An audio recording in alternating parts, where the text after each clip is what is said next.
Hello दोस्तों, बहुत बहुत स्वागत है आपका अपने यूट्यूब चैनल दी न्यूरॉन एकेडमी। आज की वीडियो में डिस्कस करने वाले एक नया प्रोडक्ट है जो कि हमारे बोन हेल्थ से रिलेटेड है। ठीक है, तो ऐसे लोग जिनको बोन में प्रॉब्लम्स है, कैल्शियम डिफिशियंसी है, फिर विटामिन डी की डिफिशियंसी है, तो लोग इस प्रोडक्ट का यूज़ कर सकते हैं। जैसा कि आप स्क्रीन पे देख रहे हैं, तो आज हम इसी प्रोडक्ट के बारे में बात करेंगे और आपको बताएंगे कि इस प्रोडक्ट को किस कंडीशंस में हम ले सकते हैं, किस कंडीशंस में नहीं ले सकते हैं, कितनी डोज रखनी है और कौन कौन सी बीमारियां हम कवर करेंगे। ठीक है, तो वीडियो के लास्ट तक आप बने रहें, पूरी इन्फॉर्मेशन आपको मिल जाएगी। अगर आपका कोई क्वेश्चन है रिलेटेड टू योर मेडिसिन और एनी हेल्थ कॉम्प्लिकेशंस और medical illness, you can directly comment on my YouTube section and as well as Instagram.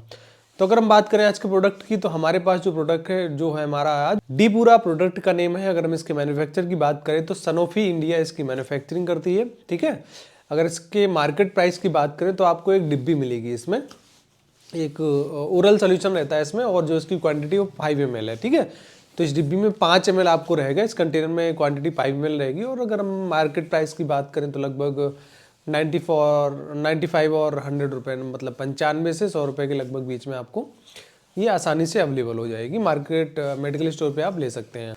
अब हम बात करें इसकी कंपोजिशंस की, कि जो आपका डी पूरा जो हमारी एक ओरल सोल्यूशन है, ठीक है, तो उसमें क्या पड़ा होता है। एक्चुअली इसमें जो कंपोजिशन होती है विटामिन D3 पड़ी होती है ना, तो थोड़ा सा हम बताएंगे आपको विटामिन डी के बारे में, उसके बाद हम ले चलेंगे आपको इसके यूज क्या है।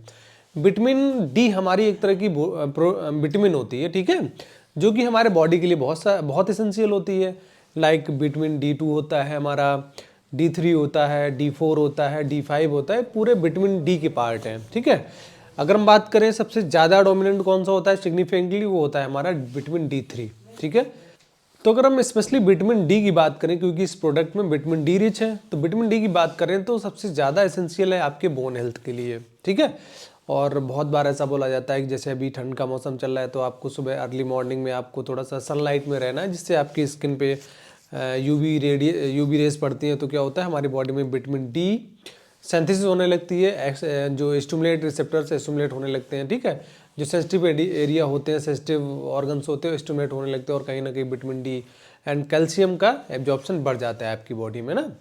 तो उसी तरीके से और नेचुरल सोर्स भी होते हैं विटामिन डी के लेने के। ठीक है, जैसे कि आप मिल्क का अच्छा यूज़ करें, आप एग्स खा सकते हैं, मीट, चिकन, ठीक है, एनिमल प्रोटीन ले सकते हैं, कुछ प्लांट प्रोटीन्स होते हैं जैसे लाइक आपका ब्रोकली ले सकते हैं, आप टोमेटो ले सकते हैं, तो उसके अंदर भी आपको D3 या फिर कैल्शियम का जो एक क्वांटिटी है बहुत अच्छी, एक बहुत रिच होती है वहाँ पे। तो अगर आप उनका सेवन नहीं करते हैं तो आप टैबलेट का भी आप सेवन कर सकते हैं, ओरल सोल्यूशन का भी सेवन कर सकते हैं। इसलिए जो आपका डी पूरा जो भी आप सैंपल देख रहे हैं, एक प्रोडक्ट देख रहे हैं, इसमें जो विटामिन डी की क्वांटिटी वो 60,000 IU, मतलब आयु का मतलब होता है इंटरनेशनल यूनिट, 60,000 IU क्वांटिटी इसमें रखी गई है। ठीक है, तो वीडियो के लास्ट में हम बताएंगे आपको कैसे लेना है और कितनी क्वांटिटी, कितनी है इसकी रिकमेंडेड डाइटरी डोज होनी चाहिए। ठीक है, तो वो भी हम बताएंगे आप।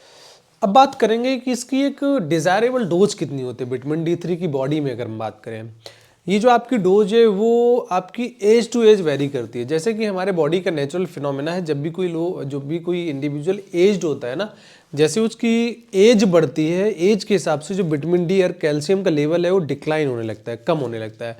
मीन्स जैसे आपकी एज बढ़ेगी, 10 साल की हुए, 20 साल की हुए, 50 साल की हुए, 60 साल की हुए, उस हिसाब से कैल्शियम का जो लेवल है ना वो डिक्लाइन होने लगता है। इसीलिए तो बोन में दिक्कत आने लगती है, आपके मसल्स में दिक्कत आने लगती है ना, ब्रेन में भी समटाइम दिक्कत आने लगती है कैल्शियम डिफिशियंसी से। तो इसकी हर एक डोज जो है वो मतलब एज पे डिपेंड करती है कि भाई बच्चा है तो उसकी डोज कितनी होगी, 1 से 70 साल है तो उसकी डोज कितनी होगी, अगर 1 से 70 साल से एबव है, एबव दी 70 है तो कितना होगा।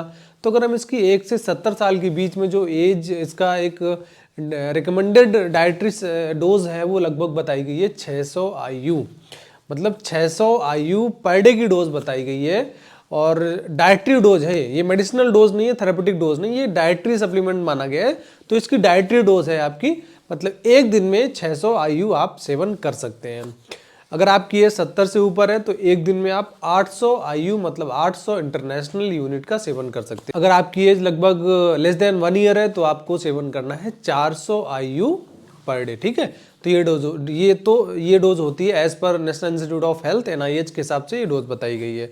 बहुत बार ऐसा देखा गया है एपिडेमियोलॉजी या फिर हम जब सर्वे करते हैं तो मोस्ट ऑफ दी पर्सन्स में लगभग 50% लोगों में देखा गया है कि विटामिन D3 या फिर कैल्शियम की डिफिशियंसी हो जाती है बॉडी में। आजकल क्या है, हमारी रूटीन क्या होती है, हम जाते हैं, अभी उठते हैं, नहाते हैं, कपड़ा वगैरह पहनते हैं और अपने ऑफिस को चल देते हैं। वॉकिंग भी नहीं करते हैं, हम एक्सरसाइज भी नहीं करते और सनलाइट में भी नहीं आते हैं, तो अल्टीमेटली हमारे बॉडी में विटामिन D और कैल्शियम का लेवल डिक्लाइन होने लगता है। और जो हमारा खान पीन है वो भी बहुत ज़्यादा जंक हो गया है, जिसमें न्यूट्रिशनल वैल्यू नहीं है, केवल टेस्ट के लिए हम खा रहे हैं। Nutritional, there is no nutritional value.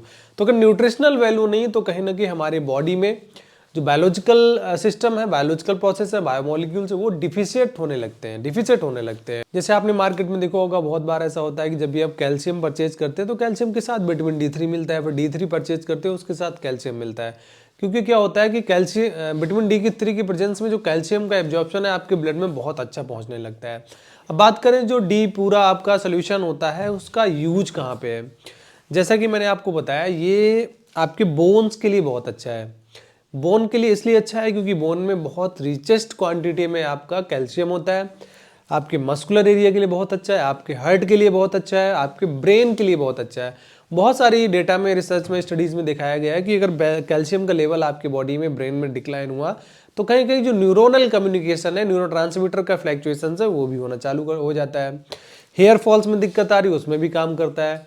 Osteoporosis की दिक्कत आ रही है आपको, ऑस्टियोमालेशिया की दिक्कत आ रही है, क्रैम्पिंग हो रही है आपके बॉडी में, या फिर ज्वाइंट में पेन हो रहा है, बहुत कॉमन देखने को मिलता है। अगर आप मेडिकल प्रैक्टिशनर होंगे तो आपको बहुत अच्छे से पता होगा कि आजकल 20-25 साल के बाद, 30 साल के बाद लोगों को ज्वाइंट में दिक्कत आना चालू हो जाती है, बहुत जल्दी टायर्डनेस आ जाता है।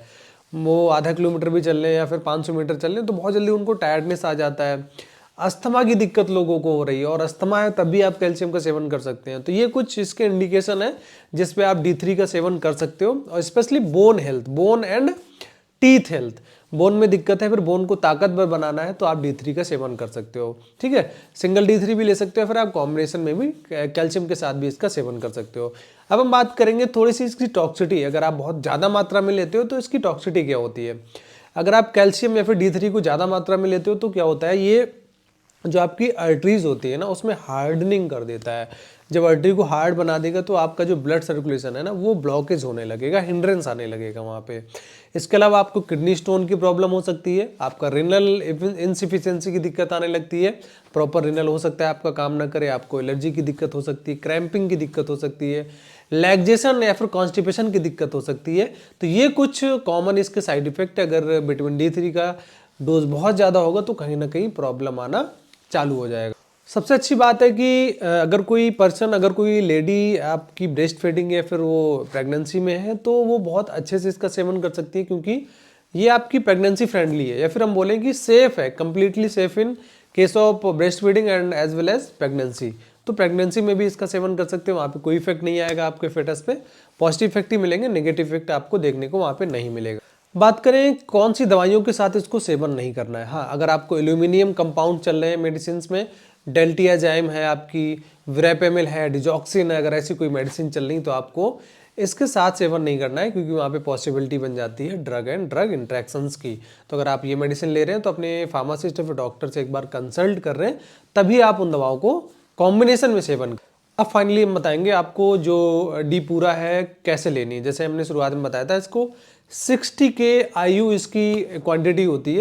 जो 60,000 इंटरनेशनल यूनिट इसकी जो क्वांटिटी होती है वो सप्ताह में एक बार ली जाती है। ठीक है, पर डे नहीं लेना है, सप्ताह में केवल एक बार ले जाना है। और ये आपका फार्मासिस्ट और डॉक्टर डिसाइड करेंगे आपको कितने लंबे टाइम तक लेना है। कोई फिजिशियन आपका 2 महीने तक चलाता है, 3 महीने तक चलाता है, 4 महीने तक एक्सटेंड कर देता है, लेकिन ये डिपेंड करता है आपकी डिजीज़ की सीवियरिटी क्या है, न प्रोग्रेशन आपके डिजीज़ का कितना हो रहा है। क्या हमें 60,000 IU देने पे क्या जो हमारा सीवियरिटी है डिजीज़ की वो कम हो रही है, विटामिन D का लेवल बढ़ रहा है, अगर ऐसा हो रहा है तो हम डोज को धीरे धीरे रिड्यूस करते हैं और प्रोलॉन्ग भी कर सकते हैं ना। तो जो डोज एडजस्टमेंट होता है बहुत इंपॉर्टेंट होता है, वो खुद से नहीं करना है, ये आपका फार्मासिस्ट बताएगा, फिर आपका फिजिशियन बताएगा कि आपके बॉडी का सरफेस एरिया क्या है, बहुत सारे फैक्टर होते हैं उसमें, वो मेडिकल प्रैक्टिशनर या फिर फार्मासिस्ट का जो डिसीजन होता है वही आपको मानना है, सेल्फ मेडिकेशन नहीं करना है। और हमेशा याद रखें दवाइयों का सेवन अपने फार्मासिस्ट या फिर डॉक्टर की निगरानी में ही करना है। Thank you.